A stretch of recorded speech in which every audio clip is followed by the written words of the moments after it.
HTML বেসিকের দ্বিতীয় পার্টে আমরা সবাইকে স্বাগতম জানাচ্ছি।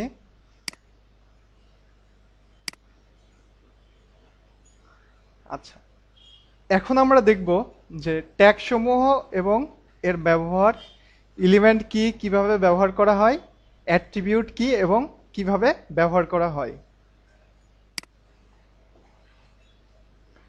এইচটিএমএল ট্যাগ সম্পর্কে আমরা পার্ট 1-এ আলোচনা করেছি, নতুন করে আর আলোচনা করার মনে হয় প্রয়োজন নেই।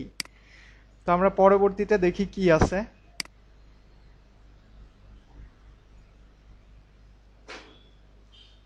আচ্ছা, এখানে আমরা দেখতে পাচ্ছি প্রয়োজনীয় এইচটিএমএল ট্যাগের একটা তালিকা দেয়া আছে। এখানে এখানে আমরা ইতোমধ্যেই HTML tag, head tag, body tag এগুলা সম্পর্কে আমরা দেখেছি, এবং এর পাশাপাশি অন্যান্য যে ট্যাগগুলো আমাদের সবচেয়ে বেশি ব্যবহার হয় সেই ট্যাগ সমূহের একটা তালিকা এখানে দেয়া আছে। তো আমরা টাইটেল ট্যাগ কেন ব্যবহার করব? এখানে বলা হচ্ছে যে ডকুমেন্টের টাইটেল নির্দেশ করে, ডকুমেন্টের টাইটেল নির্দেশ করার জন্য আমরা টাইটেল ট্যাগ ব্যবহার করব। এরপরে আছে হচ্ছে এ ট্যাগ। এ ট্যাগকে বলা হয় হচ্ছে অ্যাঙ্কর ট্যাগ। অ্যাঙ্কর ট্যাগের কাজ কি? দেখা যাচ্ছে আমাদের একটা ওয়েবসাইটে অসংখ্য পেজ থাকবে এবং একটা পেজের সাথে অন্য পেজে তো অবশ্যই লিঙ্ক করতে হবে, তাই না? কারণ আমাদের একটা ওয়েব পেজের সাথে আর একটা পেজের যদি লিঙ্ক না থাকে তাহলে একজন ইউজার সহজে নেভিগেট করতে পারবে না, এক পেজ থেকে আরেক পেজে যেতে পারবে না। এই জন্য আমাদের লিঙ্ক তৈরি করতে হয়। তো একটা পেজের সাথে আরেকটা পেজের কিভাবে লিঙ্ক তৈরি করতে হয় এই ব্যাপারটা আমরা দেখব। আর এই লিঙ্ক তৈরি করতে গিয়ে আমাদের যে ট্যাগটা ব্যবহার করতে হবে সেটা হচ্ছে অ্যাঙ্কর ট্যাগ।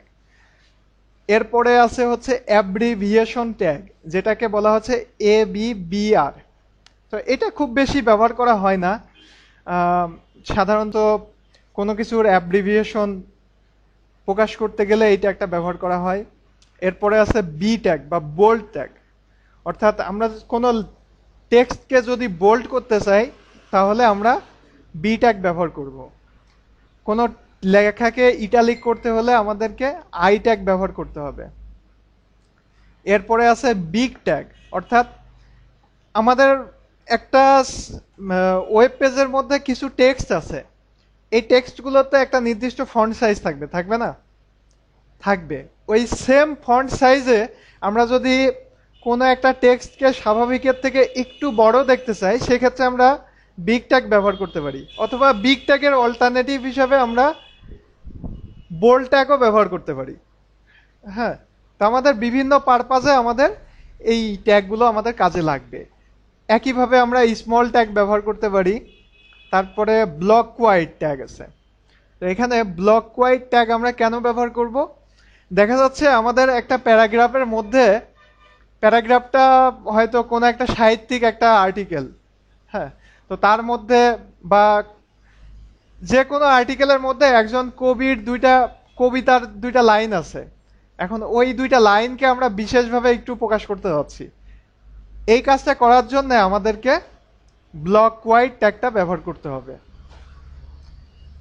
আমি শুধুমাত্র এখন প্রত্যেকটা ট্যাগ সম্পর্কে কিছু ধারণা দিয়ে যাচ্ছি, পরে যাতে করে বিষয়গুলো আমাদের মাথার মধ্যে থাকে, যাতে করে পরবর্তীতে আমরা যখন এগুলা নিয়ে কাজ করব আমাদের যাতে কোনো কিছু নতুন না মনে হয়। এই জন্য আর কি আমার এই আলোচনাটা। এরপরে বিআর ট্যাগ সম্পর্কে আমি আগেই বলেছি যে লাইন ব্রেক তৈরি করার জন্য বিআর ট্যাগ ব্যবহার করা হয়। আর বিআর ট্যাগের কোনো এন্ডিং ট্যাগ নেই, যার কারণে এখানে কিন্তু শুধুমাত্র একটা ট্যাগই দেখাচ্ছে। এরপরে আছে কোড ট্যাগ। কোড ট্যাগ হচ্ছে যে আমরা তো বিভিন্ন প্রোগ্রামিং ল্যাঙ্গুয়েজ শিখি, তাই না? তো দেখা যাচ্ছে একটা ওয়েবসাইট তৈরি করা হলো যেটা প্রোগ্রামিং এর বিভিন্ন বিষয় নিয়ে আলোচনা করা হবে। তো সেখানে আমার দেখা যাচ্ছে এইচটিএমএল এর কোড আমি ওইখানে প্রকাশ করতে যাচ্ছি। তো এই যে আমরা কোড লিখি, কি কিছু টেক্সট লিখি না? কোড মানে কি? একটা প্রোগ্রামের কিছু কোড মানে কি? সেখানে কিছু টেক্সট থাকবে। আবার তো আর্টিকেলের মধ্যেও তো টেক্সট থাকে, তাই না? তো এই দুইটা জিনিসকে আলাদাভাবে উপস্থাপন করার জন্য আমাদেরকে কোড ট্যাগ ব্যবহার করতে হবে প্রোগ্রামের কোডগুলাকে ভালোভাবে প্রদর্শন করার জন্য। এরপরে আছে টেবিল ট্যাগ, অর্থাৎ আমাদের HTML পেজের মধ্যে টেবিল থাকতে পারে, আমরা বিভিন্ন ধরনের ইনফরমেশন প্রদর্শন করার জন্য টেবিল ব্যবহার করে থাকি। তো টেবিল তৈরি করতে আমাদের টেবিল ট্যাগ ব্যবহার করতে হবে। তারপরে আছে সাবস্ক্রিপ্টেড টেক্সট বা সাবস্ক্রিপ্ট ট্যাগ, SUB। এটা কেন ব্যবহার করা হয়? একটা হচ্ছে সাবস্ক্রিপ্ট আর একটা হচ্ছে সুপার স্ক্রিপ্ট। হ্যাঁ, পাশেই আছে, এই যে এখানে আছে সুপার স্ক্রিপ্ট, SUP। তো সাবস্ক্রিপ্টেড টেক্সট আর সুপার স্ক্রিপ্টেড টেক্সট, এই দুইটা বিষয় বোঝার জন্য আমরা দুইটা জিনিস ব্যবহার করতে পারি। সেটা হচ্ছে আমরা কেমিক্যাল বা হচ্ছে কেমিস্ট্রি বিভিন্ন সংকেত আছে না, যেমন পানির সংকেত কি H2O, টুটা আমরা কি জানি যে একটু নিচের দিকে লেখা হয় না, একটু নিচের দিকে লেখা হয়। H2O যখন লিখি তখন টুটাকে একটু নিচের দিকে লিখি। তো এইটাকেই বলা হয় হচ্ছে সাবস্ক্রিপ্ট। তো এই ধরনের কোনো সাবস্ক্রিপ্টেড টেক্সট আমরা যদি ব্যবহার করতে চাই তাহলে আমাদের সাব ট্যাগ ব্যবহার করতে হবে, SUB। আর এরপরে আছে হচ্ছে সুপার স্ক্রিপ্টেড টেক্সট। একইভাবে আমরা যদি দেখা যাচ্ছে হ্যাঁ A+B হোল স্কোয়ার দেখাইতে গেলে আমাদের সুপার স্ক্রিপ্ট ব্যবহার করতে হবে। তারপরে আছে আমরা একটু আগে টেবিল ট্যাগ নিয়ে আলোচনা করলাম। আসলে শুধুমাত্র টেবিল ট্যাগের কিন্তু কোনো ভ্যালু নাই, তার সাথে আরো কিছু ট্যাগ ব্যবহার হয়। তো টেবিলের কি কিছু কলাম থাকে না, কলাম থাকে, রো থাকে, তারপরে কি সেল থাকে, তাই না? তো কলাম তৈরি করার জন্য আমাদের কল ট্যাগ ব্যবহার করতে হবে। আর টেবিলের যে বিভিন্ন সেল থাকবে এই সেলগুলা তৈরি করার জন্য আমাদের TD ট্যাগ ব্যবহার করতে হবে। তারপরে আছে রো তৈরি করার জন্য TR ট্যাগ ব্যবহার করতে হবে। সাধারণত টেবিলে যে কাজটা করা হয়ে থাকে সেটা হচ্ছে প্রথমে টেবিল ট্যাগ ব্যবহার করা হয়, তারপরে হচ্ছে TR ট্যাগ ব্যবহার করা হয়। TR ট্যাগ ব্যবহার করে আমরা হচ্ছে একটা রো তৈরি করলাম। এখন রো তৈরি করার পরে রোর মধ্যে কয়টা সেল থাকবে টেবিলের, সেই সেলগুলো নেওয়ার জন্য আমাদের TD ট্যাগ ব্যবহার করা হয়। আচ্ছা, এরপরে আছে আমরা তো ওয়েবসাইটে ঢুকতে গেলে আমাদের কি রেজিস্ট্রেশন ফর্ম তৈরি করতে হয় না? তো এই যে বিভিন্ন ধরনের রেজিস্ট্রেশন ফর্ম, কন্ট্যাক্ট ফর্ম, ঠিক আছে, এই ফর্মগুলা তৈরি করার জন্য আমাদেরকে ব্যবহার করতে হবে ফর্ম ট্যাগ। এরপরে আছে যে ওয়েবসাইটে তো অসংখ্য প্যারাগ্রাফ থাকে। তো এই প্যারাগ্রাফের প্রত্যেকটা প্যারাগ্রাফের আগে কি একটা প্যারাগ্রাফের একটা হেডিং দিতে হয় না? যেমন একটা নিউজ পেপারে আমরা হেডিং পড়ি না, হেডিং পড়ি আবার সেই নিউজটা তারপরে দেয়া থাকে। তো এই যে হেডিংটা কি একটু বড় হয় না? তো এই হেডিং তৈরি করার জন্য HTML এ মোট 6 ধরনের ট্যাগ আছে। একটা হচ্ছে H1, H2, এইভাবে মোট H6 পর্যন্ত আছে। তো এখানে H1 যদি আমরা ব্যবহার করি তাহলে সব থেকে বড় ফন্টের হেডিং তৈরি হবে, এবং যদি আমরা H6 ব্যবহার করি তাহলে সব থেকে ছোট হবে। তারপরে আছে HR ট্যাগ। HR ট্যাগের কাজ কি? HR ট্যাগের কাজ হচ্ছে একটা সমান্তরাল রেখা তৈরি করা। একটা সমান্তরাল রেখা যদি আমরা তৈরি করতে চাই তাহলে আমরা HR ট্যাগ ব্যবহার করব। তারপরে ইমেজ ব্যবহার করার জন্য আমরা আলোচনা করেছি যে IMG ট্যাগ ব্যবহার করতে হবে। এই যে HR ট্যাগ, তারপরে IMG ট্যাগ, এগুলার কোনো এন্ডিং ট্যাগ নেই। না, এন্ডিং মানে HRটা সিঙ্গেল ট্যাগ। হ্যাঁ, এর কোনো এন্ডিং নাই। কারণ কি আমাদের শুধুমাত্র একটা রেখা তৈরি করতে হবে, এর তো কোনো এন্ডিং লাগছে না। এরপরে আছে হচ্ছে ইনপুট ট্যাগ। ইনপুট ট্যাগ কেন ব্যবহার করতে হবে? ইনপুট ট্যাগ সাধারণত কোনো ফর্মের মধ্যে ব্যবহার করা হয়, কারণ ফর্মের মধ্যে আমাদের ডাটা ইনপুট নিতে হয়, ইউজারদের কাছ থেকে ডাটা ইনপুট নিতে হয়, সেই পারপাজে আমাদের ইনপুট ট্যাগটা ব্যবহার করতে হবে। তারপরে আছে LI ট্যাগ। বিভিন্ন তথ্য উপস্থাপনা করতে গেলে আমাদের লিস্ট তৈরি করতে হয়, 1 2 3 4 বা ABCD এভাবে লিস্ট তৈরি করতে হয়। তো এই লিস্ট তৈরি করার জন্য এলআই ট্যাগ ব্যবহার করা হয়। তো লিস্টের এলিমেন্ট তৈরি করার জন্য এলআই ট্যাগ ব্যবহার করা হয়। আর লিস্টের মেইন স্ট্রাকচারটা তৈরি করার জন্য আমাদের ইউএল ট্যাগ বা হচ্ছে ওএল ট্যাগ, এই দুইটা ট্যাগ ব্যবহার করা হয়। এই যে এখানে আছে ওএল ট্যাগ, অর্থাৎ অর্ডার লিস্ট যদি আমরা তৈরি করতে চাই তাহলে ওএল ট্যাগ ব্যবহার করতে হবে, আর যদি আনঅর্ডার লিস্ট তৈরি করতে চাই তাহলে ইউএল ট্যাগ ব্যবহার করতে হবে। তাহলে অর্ডার লিস্ট কি জিনিস?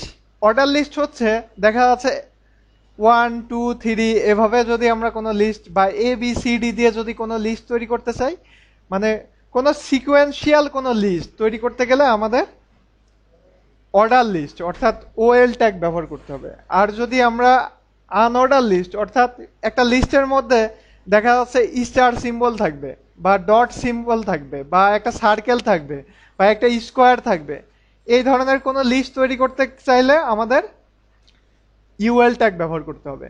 তো ইউএল ট্যাগের কিন্তু আরো অসংখ্য ব্যবহার আছে। যেমন আমরা একটা ওয়েবসাইটে গেলে সেখানে আমরা নেভিগেশন বার দেখি না? নেভিগেশন বার কি? সেখানে কিছু মেনু থাকে, তাই না? যেমন হোম থাকে, তারপরে কন্টাক্ট আস বাটন থাকে, তাই না? এ ধরনের মানে বিভিন্ন ধরনের লিঙ্ক থাকে সেই বাটনগুলোতে। আচ্ছা, তো এই নেভিগেশন বার তৈরি করতে গেলে আমাদের এই আনঅর্ডার লিস্ট কিন্তু কাজে লাগবে, এবং কিভাবে করা যায় আমরা পরবর্তীতে দেখব। প্যারাগ্রাফ ট্যাগের ব্যাপারটা তো আমরা আলোচনা করেইছি, যে পি ট্যাগ দিয়ে প্যারাগ্রাফ ট্যাগ তৈরি করা হয়। তারপরে আছে পিডি ট্যাগ। পিডি ট্যাগের ব্যাপারটা আমরা পরবর্তীতে যখন কাজ করব তখন বুঝতে পারবো এটার ব্যাপারটা। পিডি ট্যাগের ব্যাপারটা হচ্ছে যে আমরা কিছু যদি টেক্সট লিখি তার মধ্যে আমরা দেখলাম যে বিআর ট্যাগ ব্যবহার করে আমাদের লাইন ব্রেকগুলো তৈরি করতে হয়, কিন্তু আমরা চাচ্ছি যে আমরা বিআর ট্যাগ ব্যবহার করব না, কিন্তু আমরা ঠিক যেভাবে কোডে লিখবো ওইভাবেই আমাদের লেখাটা প্রদর্শন করবে। সেক্ষেত্রে আমরা প্রি ফরম্যাটেড টেক্সট বা প্রি ট্যাগ ব্যবহার করতে পারি। এটা আমরা এক্সাম্পল না দেখলে বুঝতে পারবো না। তারপরে আছে হচ্ছে টিটি ট্যাগ। টিটি ট্যাগের কাজ হচ্ছে টেলি টাইপ টেক্সট তৈরি করা। মানে আগের দিনে হচ্ছে টাইপরাইটার ব্যবহার করা হতো না? টাইপরাইটারের একটা বিশেষ একটা ফন্ট আছে, তো সেই ফন্টে যদি কোনো কিছু আমরা লিখতে চাই তাহলে টিটি ট্যাগ আমাদের ব্যবহার করতে হবে। আমরা এর আগে বোল্ড ট্যাগের ব্যবহার সম্পর্কে জেনেছি, বিগ ট্যাগের ব্যবহার সম্পর্কে জেনেছি। এখন এখানে আছে স্ট্রং ট্যাগ। স্ট্রং ট্যাগের ব্যাপারটাও ঠিক একই ধরনের, লেখাটাকে একটু মোটা হরফে প্রকাশ করবে। এই হচ্ছে মোটামুটি আমাদের মানে যে ট্যাগগুলা বেশি ব্যবহার হয় আমাদের কাজ করতে গেলে সেই ট্যাগগুলো সম্পর্কে মানে বেসিক কনসেপ্ট। এরপরে আছে হচ্ছে এইচটিএমএল এলিমেন্ট। এইচটিএমএল এলিমেন্ট কি জিনিস? এইচটিএমএল এ কোনো শুরু ও শেষ ট্যাগ এবং মাঝের অংশকে এলিমেন্ট বলা হয় একত্রে, অর্থাৎ প্রত্যেকটা জিনিসই হচ্ছে এক একটা এলিমেন্ট। আমরা ট্যাগ বলতেছি যে হচ্ছে অ্যাঙ্গেল ব্র্যাকেট এবং তার মধ্যে কিওয়ার্ড যেটা, এটা নিয়ে হচ্ছে একটা ট্যাগ। আর যখন একটা স্টার্টিং ট্যাগ থাকবে, একটা এন্ডিং ট্যাগ থাকবে এবং তার মাঝখানে কিছু টেক্সট থাকবে বা কোনো কিছু থাকবে, সেটাকে সম্মিলিতভাবে বলা হচ্ছে একটা এলিমেন্ট। আচ্ছা, তারপরে আছে এইচটিএমএল অ্যাট্রিবিউটস। অ্যাট্রিবিউটস এর ব্যাপারটা হচ্ছে যে আমরা বিভিন্ন জিনিসের কিছু ক্যারেক্টারিস্টিক্স থাকে না? বিভিন্ন জিনিসের তো কিছু ক্যারেক্টারিস্টিক্স থাকে, তাই না?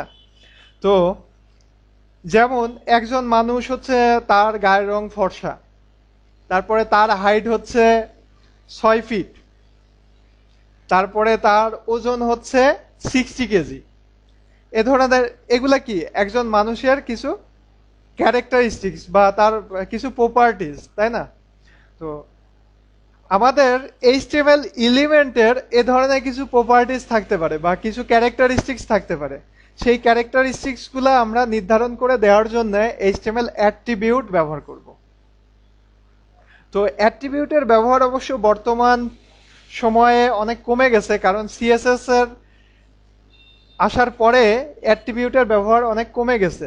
তবে আমাদের অ্যাট্রিবিউট সম্পর্কে আমাদের ধারণা রাখতে হবে, কারণ সিএসএস এর সিলেক্টরগুলা কিন্তু আমাদের এইচটিএমএল অ্যাট্রিবিউট হিসাবে ব্যবহার করতে হয়। এরপরে আবার কিছু ব্যাপার আছে যে সিএসএস কেও আবার অ্যাট্রিবিউট হিসাবে ব্যবহার করা যেতে পারে। সিএসএস এর সিলেক্টর গুলাকে তো অ্যাট্রিবিউট হিসাবে ব্যবহার করা হয়ই, এছাড়াও সিএসএস এর বিভিন্ন প্রপার্টিজ, ভ্যালু, এগুলাকেও আমরা অ্যাট্রিবিউট হিসাবে ব্যবহার করতে পারি। তো অ্যাট্রিবিউটের মধ্যে কি কি থাকতে পারে, যে আমরা চাচ্ছি যে একটা লেখা লিখলাম, সেই লেখার হচ্ছে ফন্ট সাইজ কত হবে, তার হচ্ছে ফন্ট ফ্যামিলি কি হবে, অর্থাৎ এটা কি এরিয়াল হবে নাকি তাহমা হবে, কোন ফন্টে দেখাবে লেখাটা, তারপরে হচ্ছে ফন্টের কালারটা কি হবে। এই বিষয়গুলো আমরা যখন মানে কোডের মধ্যে ইনক্লুড করতে চাবো, তখন আমাদের অ্যাট্রিবিউট ব্যবহার করতে হবে। তো আর সিএসএস যখন আমরা ব্যবহার করব, তখন আমরা সিএসএস এর সিলেক্টর গুলাকে অ্যাট্রিবিউটের হিসেবে রাখবো। এখানে এইচটিএমএল এ ব্যবহৃত কিছু কমন অ্যাট্রিবিউট এখানে দেখানো হয়েছে, যেমন হচ্ছে সাইজ আছে, ফেস আছে। ফেসটা ব্যবহার করা হয় হচ্ছে ফন্টের, মানে কি ধরনের ফন্ট আমরা ব্যবহার করব সেইটা বলে দেওয়ার জন্য। যেমন এখানে ফেসে দেওয়া আছে হচ্ছে তাহমা। আর অ্যাট্রিবিউটগুলো আমরা কিভাবে ব্যবহার করব, অ্যাট্রিবিউটগুলো ব্যবহার করব হচ্ছে আমাদের এইচটিএমএল ট্যাগ লিখব, ট্যাগ লেখার পরে স্টার্টিং ট্যাগের মধ্যে আমরা প্রথমে হচ্ছে যে অ্যাট্রিবিউট, সেই অ্যাট্রিবিউটের কিওয়ার্ডটা লিখব, লেখার পরে ইকুয়াল সাইন দিব, তারপরে ডাবল কোটেশন মার্ক দিব, ডাবল কোটেশনে মার্কের মধ্যে আমরা অ্যাট্রিবিউটের ভ্যালুগুলা রাখবো। এখন হয়তো একটু জটিল মনে হতে পারে, আমরা কোড দেখলে বিষয়টা ক্লিয়ার হয়ে যাবে। তা আমরা একটু এই স্লাইডটা সবার কাছে থাকবে, তো আমরা স্লাইড থেকে দেখে নিতে পারবো পরবর্তীতে। তো আর কি কি অ্যাট্রিবিউট হতে পারে, আর অ্যাট্রিবিউটের মধ্যে যেমন হতে পারে যে অ্যালাইন হতে পারে, যে আমাদের একটা টেক্সট লিখলাম, সেই টেক্সটটা কি লেফট অ্যালাইন হবে না রাইট অ্যালাইন হবে, এটা আমরা অ্যাট্রিবিউটের মধ্যে দিয়ে দিতে পারি। তারপরে যে ব্যাপারটা বললাম যে সিএসএস এর, এখানে দেখা যাচ্ছে যে সিএসএস এর বিভিন্ন সিলেক্টরের কথা বললাম। তো সিএসএস এর দুইটা জনপ্রিয় সিলেক্টর হচ্ছে আইডি সিলেক্টর এবং ক্লাস সিলেক্টর। তো এই সিলেক্টরগুলাকেও আমাদের অ্যাট্রিবিউটের মধ্যে রাখতে হবে। এছাড়া দেখা যাচ্ছে ইমেজ ব্যবহারের ক্ষেত্রে ইমেজের ওয়াইড কতটুকু হবে, হাইট কতটুকু হবে, এটা আমরা ওয়াইড হাইট অ্যাট্রিবিউট ব্যবহার করে দিতে পারবো। অ্যাট্রিবিউট মানে হচ্ছে যে কিছু বৈশিষ্ট্য, ওই ট্যাগের কি বৈশিষ্ট্য হবে, ওই ট্যাগের হচ্ছে কার্যকারিতা কত দূর পর্যন্ত হবে, অর্থাৎ তার ওয়াইডটা কতটুকু হবে, তার হাইটটা কতটুকু হবে, এই ব্যাপারগুলা হচ্ছে অ্যাট্রিবিউট। আমরা এখনই একটা এক্সাম্পল দেখবো, এক্সাম্পল দেখলে আমরা বুঝতে পারবো ব্যাপারটা। তো এখানে আমাদের একটা কোডের এক্সাম্পল দেয়া আছে। তো এই এক্সাম্পলটা আমরা একটু কোড এডিটরে করে দেখি কি হয়, এবং একই সাথে আমরা কিভাবে এইচটিএমএল এ লেখা কোনো কোড কিভাবে সেভ করতে হবে এবং কিভাবে সেইটা ব্রাউজারের মাধ্যমে প্রদর্শন করতে হবে, এই ব্যাপারটা আমরা এখন দেখব।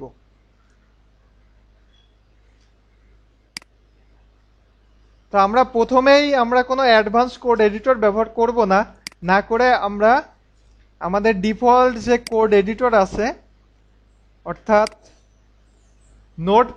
নোটপ্যাড ব্যবহার করে আমরা কোডটা ডেভেলপ করব।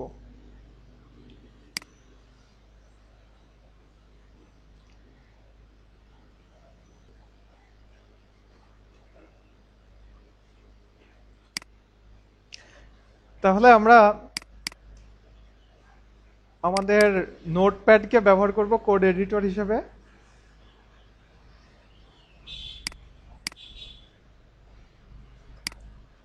তাহলে আমরা দেখেছি যে আমাদের কোড শুরু হয় হচ্ছে এইচটিএমএল ট্যাগ দিয়ে। তা আমরা প্রথমে অ্যাঙ্গেল ব্র্যাকেট নিলাম। আপনাদের সুবিধার্থে আমি ফন্ট সাইজটাকে একটু বড় করে নিচ্ছি যাতে দেখতে সুবিধা হয়।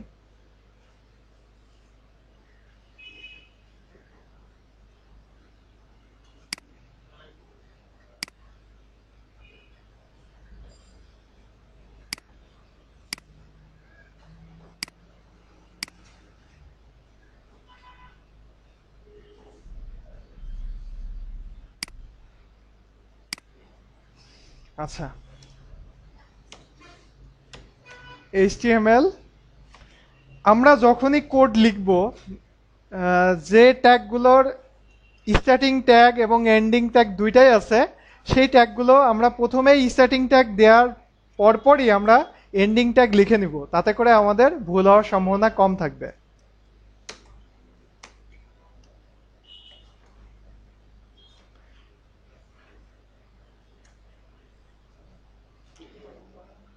তাহলে আমরা এইচটিএমএল এর স্টার্টিং ট্যাগ এবং এন্ডিং ট্যাগ দিয়ে নিলাম। এখন আমাদেরকে, আমরা বলছি যে আমরা প্রথমে দুইটা সেকশনে ভাগ করে নিব।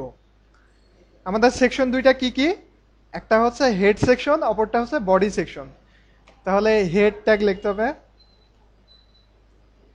হেড ট্যাগ লিখলাম। হেড ট্যাগ একই সাথে ক্লোজ করে নিতে হবে।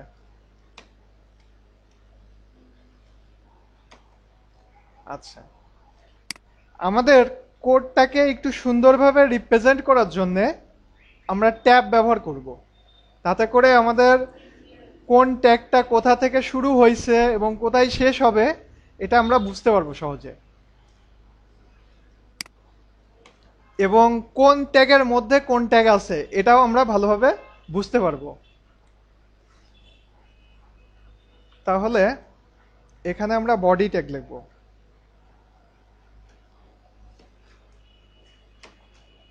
Body starting tag, ending tag. তাহলে আমরা দুইটা সেকশনে ভাগ করে ফেললাম। এখন আমরা হেড সেকশনের মধ্যে আমরা জানি যে ওয়েবসাইটের টাইটেল থাকে। তো আমরা হেড সেকশনের মধ্যে টাইটেল ট্যাগটাকে রাখি।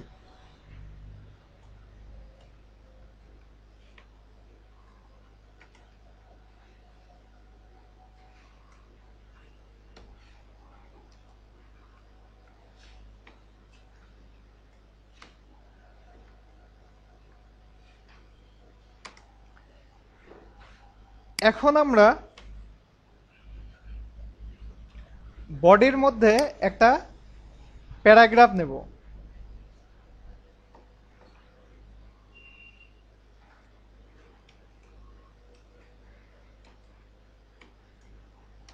প্রত্যেকটা ট্যাগ আমরা প্রথমে স্টার্টিং ট্যাগ এবং এন্ডিং ট্যাগ দিয়ে নিব, তাহলে আমাদের ভুল হওয়ার সম্ভাবনা কম থাকবে। এখন আমরা কিছু ডামি কন্টেন্ট নিয়ে আসি।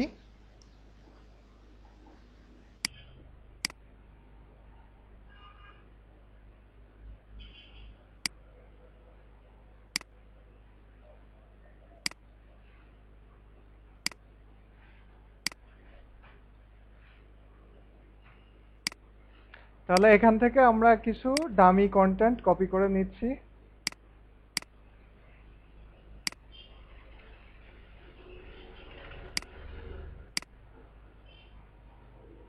এখন আমরা পি ট্যাগের মধ্যে আমরা টেক্সটগুলোকে দিয়ে দিলাম, তাহলে আমাদের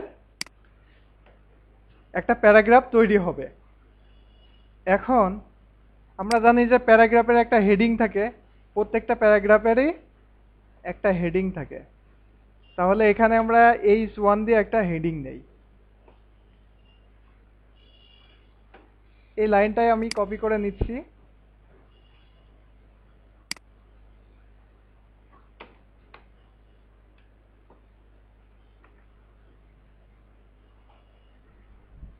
আচ্ছা, আমরা এই পর্যন্তই আমরা সেভ করে আউটপুট দিয়ে দেখি কেমন হয়। আমাদের HTML ফাইল সেভ করার নিয়ম হচ্ছে যে এইচটিএমএল ফাইলের এক্সটেনশন হচ্ছে ডট এইচটিএমএল। তো আমাদেরকে সেভ করার জন্য ফাইলে যেতে হবে, সেভ অ্যাসে ক্লিক করতে হবে। সেভ অ্যাসে ক্লিক করার পরে আমাদের এখানে ফাইল নেম দিতে হবে। ফাইল নেম হিসেবে আমরা ইন্ডেক্স ডট এইচটিএমএল দিব। এখানে ইন্ডেক্সটা হচ্ছে ফাইলের নাম আর ডট এইচটিএমএলটা হচ্ছে ফাইলের এক্সটেনশন। আমরা বিভিন্ন ধরনের ফাইল এক্সটেনশনের সাথে পরিচিত, যেমন পিকচারের জন্য ফাইল ফরম্যাট হতে পারে যেমন, বা ফাইল এক্সটেনশন হতে পারে জেপিজি, তারপরে হচ্ছে পিএনজি হতে পারে, তারপরে বিএমপি হতে পারে, জিআইএফ হতে পারে, তারপরে যেমন ভিডিও ফরম্যাট যেমন এভিআই হতে পারে, এফএলভি হতে পারে। তো ঠিক একইভাবে আমাদের এইচটিএমএল এর ফাইল ফরম্যাট বা হচ্ছে ফাইল এক্সটেনশন হচ্ছে ডট এইচটিএমএল, এটা মনে রাখতে হবে। আর সেভ অ্যাজ টাইপ এখানে অল ফাইল কিন্তু সিলেক্ট করে দিতে হবে। এখানে কিন্তু ডিফল্টভাবে টেক্সট ডকুমেন্ট থাকে, কিন্তু ওইটা রাখলে হবে না, আমাদেরকে অল ফাইল সিলেক্ট করে দিতে হবে, দিয়ে সেভ করতে হবে। আর এখানে আরেকটা ব্যাপার আছে, সেটা হচ্ছে এনকোডিং। এনকোডিং হচ্ছে যে আমরা যদি আমাদের প্যারাগ্রাফের মধ্যে বা কোনো টেক্সট যদি দেখা যাচ্ছে যে আমরা বাংলাতে যদি কোনো টেক্সট লিখি, তাহলে বাংলা ভাষার জন্যে আমাদেরকে এখানে এনকোডিংয়ে গিয়ে UTF-8 সিলেক্ট করে দিতে হবে। এটা আমরা ইংরেজি থাকলেও আমাদের সমস্যা নেই, আমরা এখানে এনকোডিং UTF সিলেক্ট করে দিতে পারি। সেক্ষেত্রে আমাদের যে ল্যাঙ্গুয়েজই হোক না কেন কোনো সমস্যা হবে না। তাহলে এখন আমরা সেভ দেই। তাহলে সেভ দিলে আমাদের HTML ফাইলটা আমাদের তৈরি হয়ে যাবে।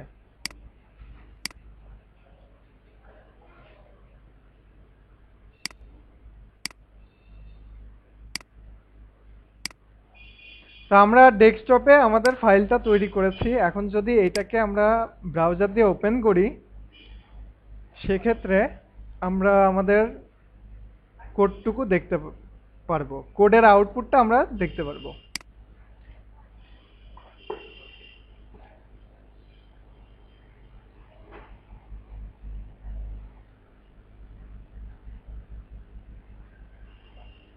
তাহলে আমরা যে কাজটা করেছিলাম, আমরা টাইটেলে লিখেছিলাম বেসিক টাইটেল। তা আমাদের টাইটেল বারে টাইটেলের মধ্যে আমরা কি লিখেছি, বেসিক টাইটেল। এটা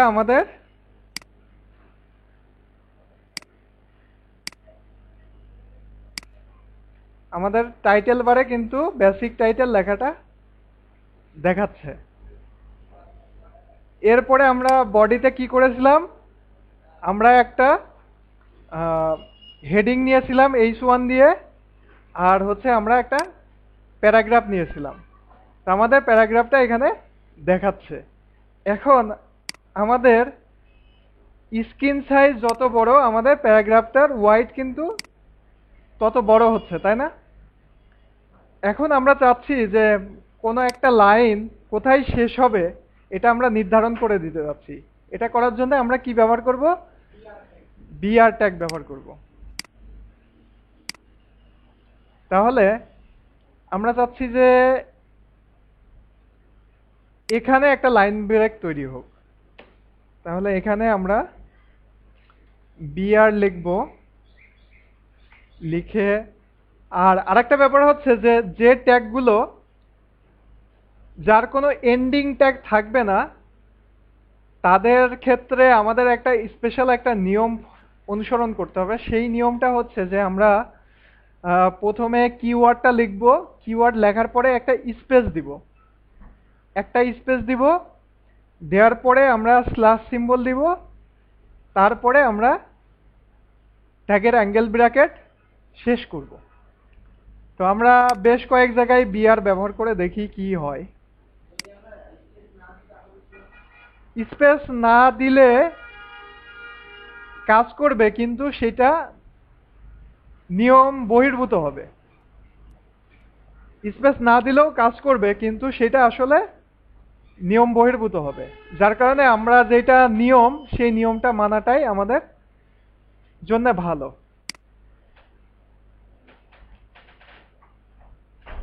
তাহলে আমরা বেশ কয়েক জায়গায় লাইন ব্রেক তৈরি করলাম। এখন আমরা যদি কন্ট্রোল এস প্রেস করে সেভ করি, সেভ করার পরে আমরা যদি এখন পেজটাকে রিফ্রেশ করি, তাহলে আমরা পরিবর্তনটা দেখতে পারবো। এখন আমাদের যে যে জায়গাতে আমরা বিআর ট্যাগ ব্যবহার করেছি সেখানে সেখানে লাইন ব্রেক তৈরি হয়েছে। তাহলে বিআর ট্যাগের ব্যাপারটা আমরা বুঝতে পারলাম। এখন আমরা কিছু অ্যাট্রিবিউট ব্যবহার করব। অ্যাট্রিবিউট আমরা বডির মধ্যে একটা অ্যাট্রিবিউট ব্যবহার করি। বডির একটা অ্যাট্রিবিউট আছে হচ্ছে বিজি কালার, অর্থাৎ ব্যাকগ্রাউন্ড কালার পরিবর্তন করা যায় বিজি কালার দিয়ে। আমরা busy colour COLOR busy colour equal দিয়ে ডাবল কোটেশন দিতে হবে এবং ডাবল কোটেশনের মধ্যে আমরা কি কালারে দেখতে চাই সেই কালারটা দিয়ে দিতে হবে। তা আমরা গ্রিন দিলাম, গ্রিন। এখন যদি আমরা কন্ট্রোল এস প্রেস করে সেভ করে যদি দেখি,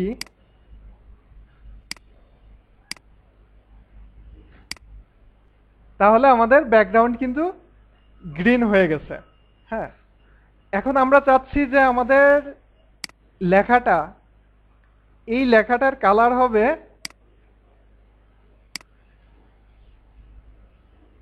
এই লেখার কালারটা হবে হচ্ছে রেড কালার হবে। সেক্ষেত্রে আমরা কি করব, আমরা হেডিং এর কালারটা আমরা রেড কালারে দেখতে যাচ্ছি। তার জন্য আমাদেরকে প্রথমে যেটা ব্যবহার করতে হবে সেটা হচ্ছে যে এই লেখাটাকে আমাদেরকে ফন্ট ট্যাগের মধ্যে রাখতে হবে।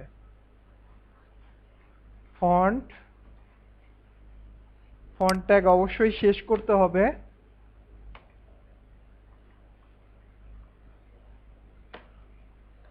এবং ফন্ট ট্যাগের অ্যাট্রিবিউট দিতে হবে কালার ইকুয়াল ডাবল কোটেশন এর মধ্যে রেড। এখন যদি আমরা সেভ দিয়ে দেখি,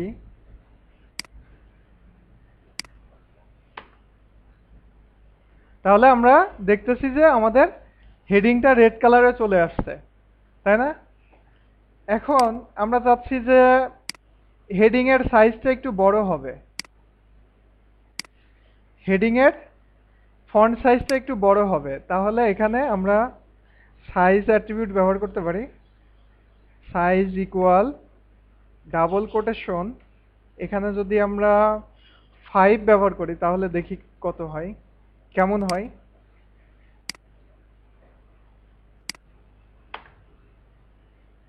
তাহলে আমাদের লেখাটা কিন্তু আগের থেকে ছোট হয়ে গেছে না? এখন যদি এখানে 5 এর পরিবর্তে 8 ব্যবহার করি,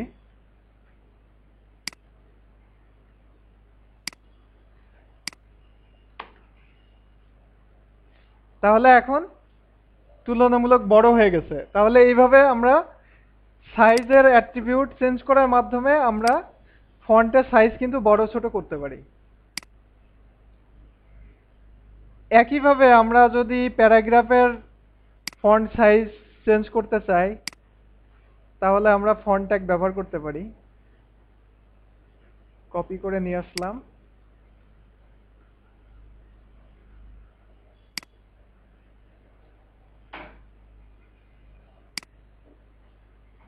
এখানে আমাদের ফন্টের কালার হবে ইয়েলো এবং ফন্ট সাইজ হবে হচ্ছে 4। তাহলে আমরা দেখি কেমন হয়।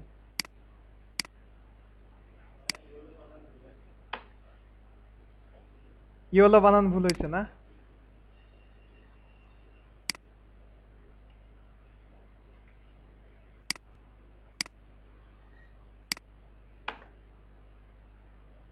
এখন আসছে না? হ্যাঁ, তাহলে এভাবে আমরা অ্যাট্রিবিউট ব্যবহার করতে পারবো।